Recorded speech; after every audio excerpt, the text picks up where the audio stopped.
तो सबसे पहले इस बिल का जो है ड्राफ्ट तैयार किया जाता है, मसौदा।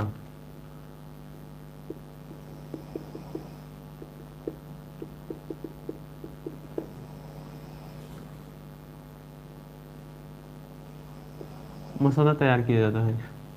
और तैयार कौन करते हैं? जो संबंधित मंत्रालय रहते हैं, कंसर्न मिनिस्ट्री, संबंधित मंत्रालय द्वारा।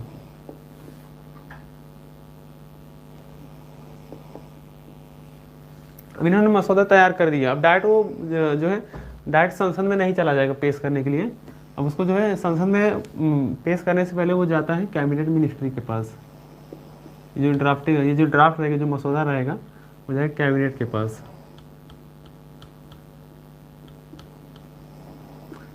कैबिनेट की बैठक होती है। अभी कैबिनेट की बैठक में कौन कौन लोग रहते हैं? जो मेन हमारे मंत्री हो जाते हैं, प्रधानमंत्री की जो टीम होती है, जो मेन हमारे मंत्री लोग होते हैं, जैसे गृह मंत्री, रक्षा मंत्री, विदेश मंत्री, ये सब हो जाते हैं इसमें कैबिनेट की बैठक में।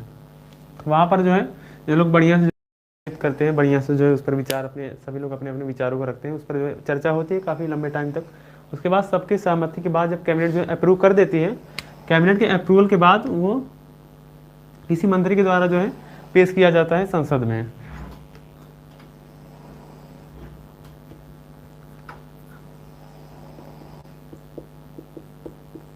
पेश किया जाता है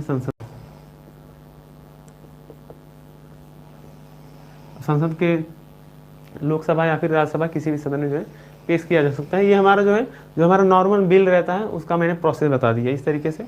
और ये जो हमारे अगर मंत्री जी उनको जो है वो बिल अगर पेश करते हैं तो हम लोग उसको कहते हैं सरकारी बिल, सरकारी विधेयक।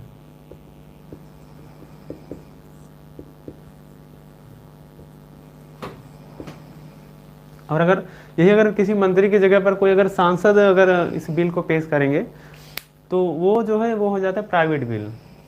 तो उसके लिए तो कैबिनेट की बैठक होगी नहीं, वो जो प्राइवेट बिल रहेगा तो जो सांसद रहेंगे वही खुद ही जो है तैयार करेंगे उसको, या फिर किसी अपने सलाहकार से जो है सलाह लेंगे। तो प्राइवेट बिल और सरकारी विधेयक में जो है किसी किसी को जो प्रॉब्लम हो जाती है, तो यहाँ पर सीधा सा एक अंतर है। अगर किसी मंत्री द्वारा किया जा रहा है तो वो सरकारी बिल हो जाएगा, सरकारी विधेयक। और अगर कोई जो है विपक्ष का पार्टी का या फिर सत्ताधारी है, कोई अगर मान लो सत्ताधारी ही होता है या फिर विपक्ष का ही होता है, कोई भी करे, अगर वो मंत्री नहीं है, वो सांसद है, अगर सांसद द्वारा पेश किया जाता है तो हो जाएगा प्राइवेट बिल।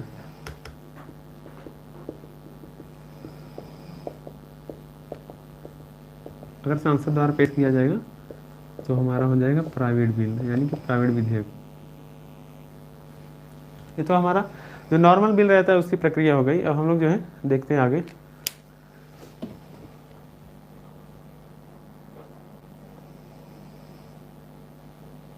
हाँ, अभी हम लोग उस पर आ रहे हैं ना, अभी उस पर हम लोग आ रहे हैं।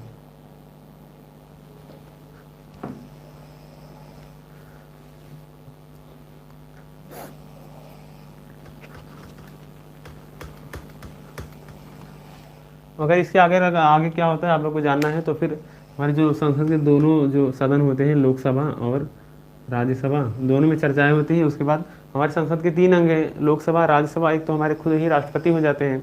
फिर दोनों सदनों के में जो है पारित होने के बाद, यहाँ पर दोनों सदनों में चर्चा होने के बाद यहाँ से विधेयक जो है आती है कहाँ?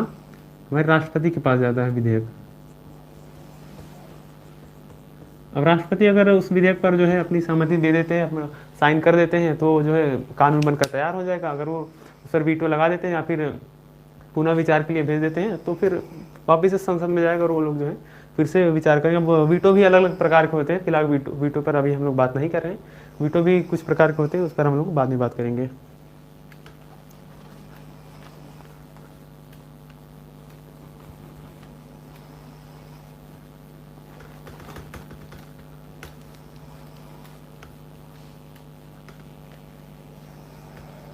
हम लोग बात करते हैं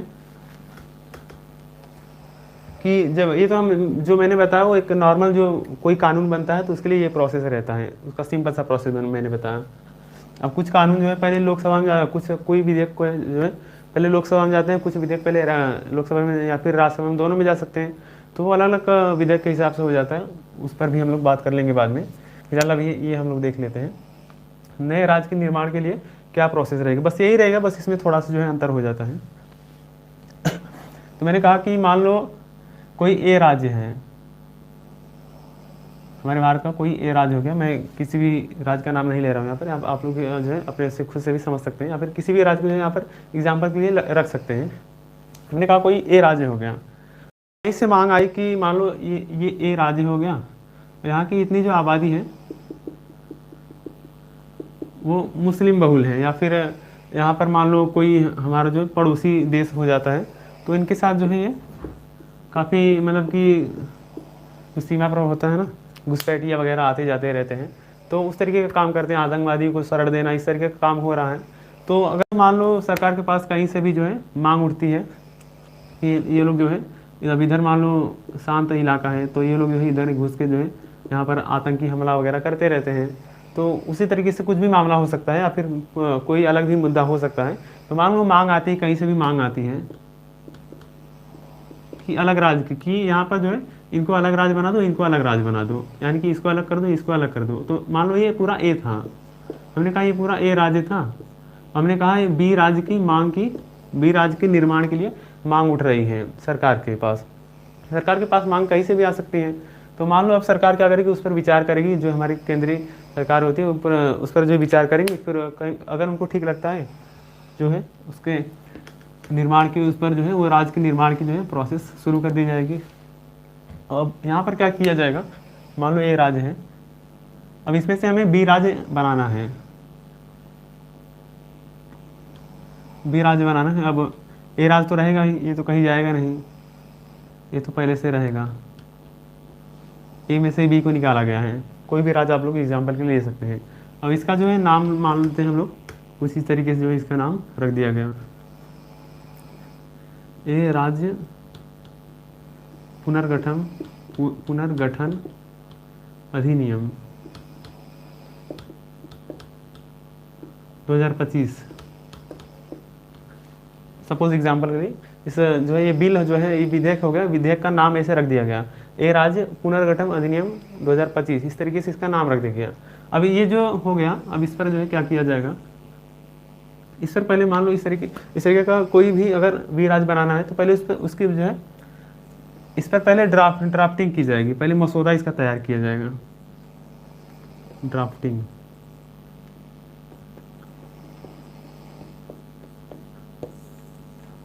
पहले इसका मसौदा तैयार किया जाएगा। अब मसौदा तैयार हो गया, मसौदा तैयार होने के बाद अब ये जाएगा कैबिनेट के पास, अब कैबिनेट की बैठक होगी, फिर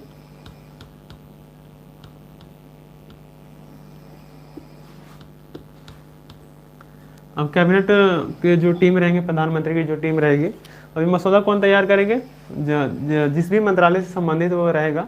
मान लो अगर गृह मंत्रालय से संबंधित है तो गृह मंत्रालय उसका मसौदा तैयार करेंगे, अगर मान लो कोई भी मंत्रालय से संबंधित है तो वो मंत्रालय जो है उसका मसौदा तैयार करेंगे।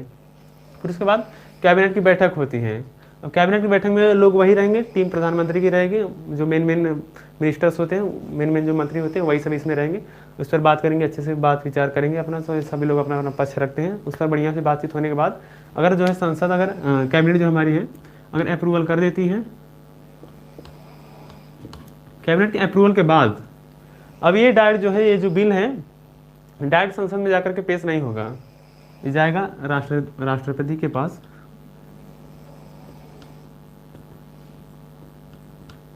अब ये जो कैबिनेट ने अगर अप्रूवल दे दिया तो ये बिल है, ये बिल जाएगा राष्ट्रपति के पास। अब राष्ट्रपति की पूर्वानुमति के लिए, यानी कि पहले से जो है उनसे अनुमति ली जाएगी,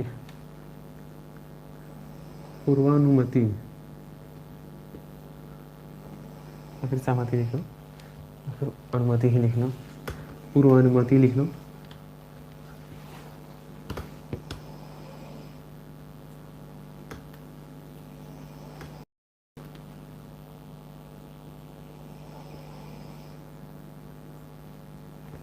अब जो है संसद में जो है संसद में पेश करने से पहले राष्ट्रपति की यहाँ पर अनुमति ली जा रही है। अब राष्ट्रपति क्या करेंगे, अब राष्ट्रपति ने जो है इसको, इस बिल को डायरेक्टली जो है संसद में पेश करने के लिए नहीं कहेंगे। अब मान लो ये जो राज्य था, ये राज्य के पास ये इस विधेयक को जो है बिल को भेज देंगे राष्ट्रपति, बिल या फिर विधेयक को विधेयक को किसके पास भेज देंगे? राष्ट्रपति। राष्ट्रपति भेज देंगे जो ए राज्य था, यानी कि जिस राज्य को तोड़ करके उसके टुकड़े बनाए जा रहे हैं, जिस राज्य से अलग राज्य बनाया जा रहा है, इस राज्य के पास जो है ये बिल भेजा जाएगा और उस पर कहा जाएगा कि तुम्हारी इस पर क्या राय है, तुम अपने जो है विचार दो इस पर। संबंधित राज्य के विचार के लिए, विचार जानने के लिए संबंधित जो राज्य रहेगा, यहाँ पर कोई भी राज्य हो सकता है, संबंधित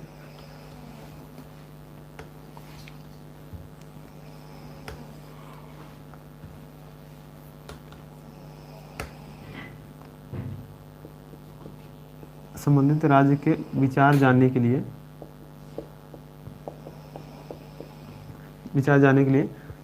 कोई भी राज्य हो सकता है, उसके अगर जो है किसी भी राज्य के अगर टुकड़े किए जा रहे हैं तो राष्ट्रपति जो है कैबिनेट मिनिस्टर के बाद कैबिनेट मान लो अप्रूव कर दिया, अब वो बिल जाएगा राष्ट्रपति पर, राष्ट्रपति की अनुमति के लिए।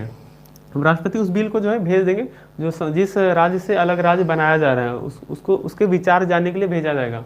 और यहाँ पर जो है उस राज्य को कहा जाएगा एक निश्चित अवधि में तुम अपने जो है विचार, अपने राय, तुम्हारी राय क्या है, हमें इतने टाइम के अंदर जो है बता दो।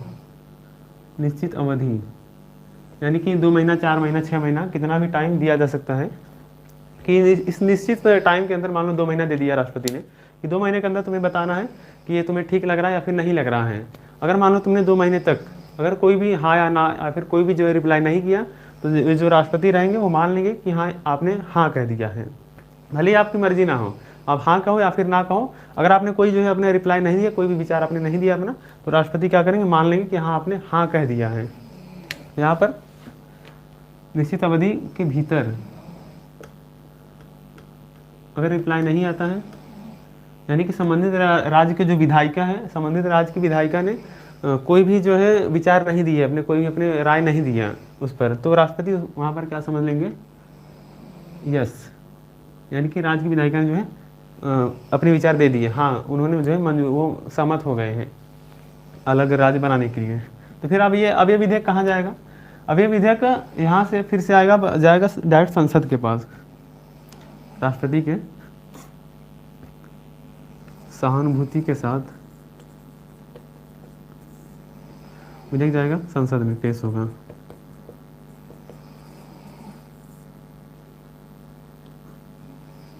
और संसद में भी दो तरीके का जो है दो तरीके का बहुमत होता है, एक साधारण बहुमत होता है, एक विशेष बहुमत होता है। पता होगा आप लोगों को, नहीं पता है तो कोई टेंशन वाली बात नहीं, मैं बताता हूँ अभी। अब यहाँ पर क्या किया जाएगा, संसद में क्या किया जाएगा, साधारण बहुमत से जो लोकसभा और राज्यसभा दोनों सदनों से, लोकसभा और राज्यसभा दोनों सदनों से जो है साधारण बहुमत के साथ ये जो है बिल पास होना चाहिए। साधारण बहुमत से बिल पास होना चाहिए। फिर इसके बाद क्या होगा, मान लो साधारण बहुमत से बिल पास कर दिया, अब वो जाएगा राष्ट्रपति के पास साइन करने के लिए। अभी हम लोग जो है लिख लेंगे, मैं समझाने के लिए एक बार पहले बता देता हूँ ताकि आप लोगों के माइंड में रहेगा, फिर से लिख लेंगे तो जो है समझ में आएगा आप लोगों को। अब राष्ट्रपति ने अगर उस पर जो है साइन कर दिया तो ज़्यादातर केसेस में राष्ट्रपति साइन कर ही देते हैं, क्योंकि पहले से उनकी अनुमति ली गई रहती है। फिर बाद में जो है राष्ट्रपति अगर साइन कर देते हैं तो जो है बिल जो विधेयक रहता है वो बनकर तैयार हो जाता है, और जो अलग जिस राज्य के निर्माण की बात की जा रही थी वो राज्य बनकर तैयार हो जाता है। राष्ट्रपति ने साइन कर दिया तो वो राज्य बनकर तैयार हो जाएगा, जो हमारा बी राज्य था, बी राज्य बनकर तैयार हो जाएगा। अब हम लोग जो है इस जो सभी हम लोगों ने जो समझा है उसको मैं यहाँ पर लिख दूंगा, आप लोग भी लिखना लिख लीजिएगा। फिलहाल मैं पहले ये जो साधारण बहुमत है, ये हो सकता है किसी को यहाँ पर प्रॉब्लम आ सकती है, तो मैं एक बार इसको भी जो है एक्सप्लेन कर देता हूँ, क्योंकि साधारण बहुमत और विशेष बहुमत दोनों में अंतर हो जाता है।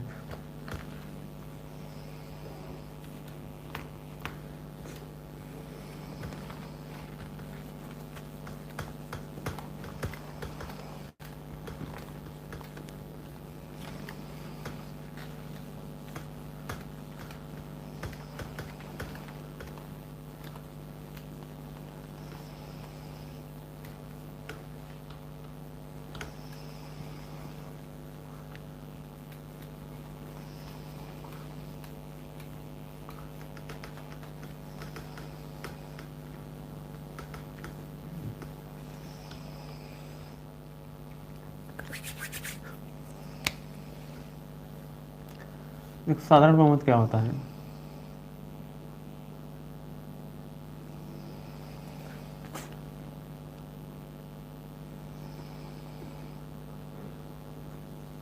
साधारण बहुमत यानी कि हमारे अभी लोकसभा में सीटें कितनी हैं? 543 है। पहले 552 थी, फिर 2 उसमें से हटा दिया गया। उसके पीछे का भी मैं लॉजिक बता देता हूँ। देखो, टोटल जो सीटें थी लोकसभा की,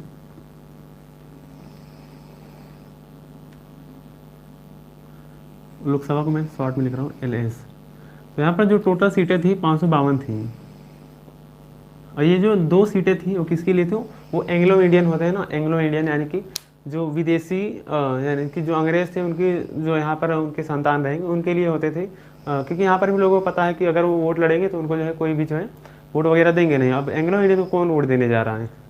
तो राष्ट्रपति जो है 2 लोगों को जो है मनोनीत कर लेते थे, 2 एंग्लो इंडियन को मनोनीत कर लेते थे। लेकिन अभी क्या हो गया, बाद में फिर ये 2 सीटें हटा दी गई, फिर कितना हो गया? 550 हो गया। जिसमें से 530 जो है 530 हमारे राज्यों के लिए थी, 530 हमारे राज्यों के लिए थी, और उसमें से 20 हमारे केंद्र शासित प्रदेशों के लिए, यूनियन टेरिटरी के लिए थी। ये जो 530 जो है राज्यों के लिए थी, अब इसमें से भी जो है, अब आप लोगों को मैं बता दूं, देखो जब आप लोग भारत का नक्शा देखते होंगे,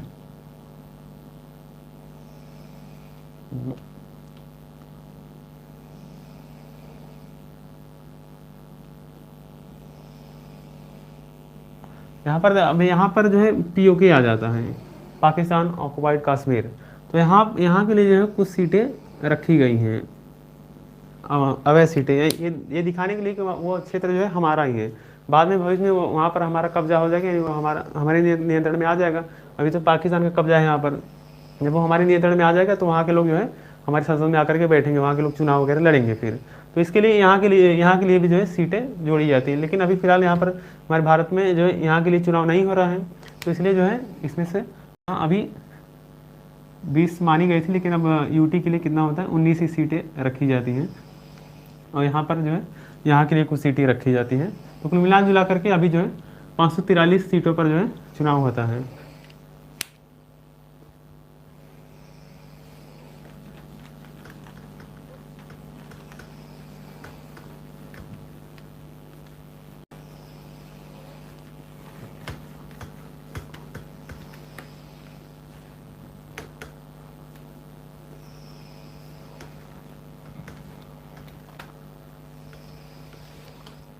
समझ में तो आ रहा है ना आप लोगों को?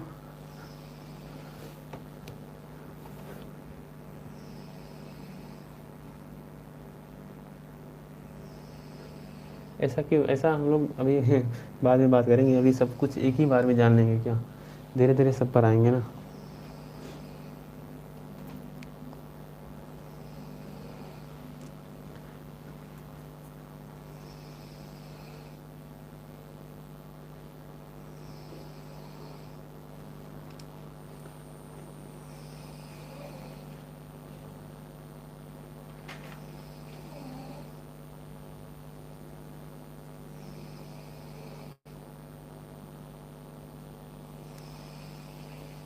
चलो इसको हम लोग देख लेते हैं कि साधारण बहुमत क्या होता है। तो सपोज 543 सीटें हैं, और साधारण बहुमत मतलब क्या होता है? उपस्थित, यानी कि सदन में उपस्थित, सदन में उपस्थित और मत देने वालों से अधिक वोटों को हम लोग क्या कहते हैं? वोटों से अधिक वोट। साधारण बहुमत, सदन में उपस्थित और मत देने वालों से अधिक वोट को हम लोग क्या कहते हैं? साधारण बहुमत कहते हैं। जैसे मैं एग्जाम्पल लेकर के समझा देता हूँ। 543 सीटें हैं हमारे लोकसभा में। अब लोकसभा में अब सभी लोग तो जो है एक ही टाइम पर उपस्थित नहीं रहते।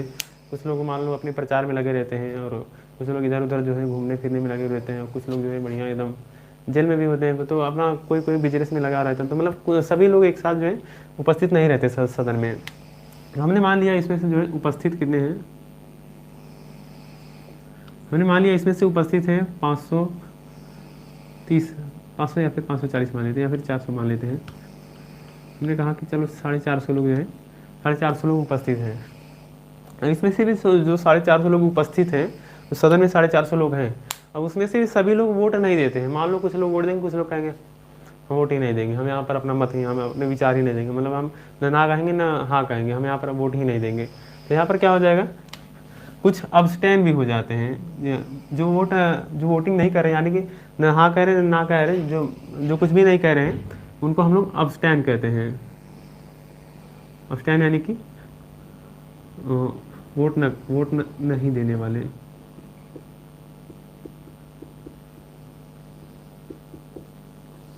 वोट नहीं देने वाले को हम लोग क्या कहते हैं, अब्सटेन। अब मान लो कि 20 लोग जो हैं अब्सटेन कर गए, 20 लोगों ने वोट ही नहीं दिया, उन लोगों ने कुछ हाँ नहीं कहा ना कहा। अब बच गए कितने लोग, 430 लोग बच गए ना।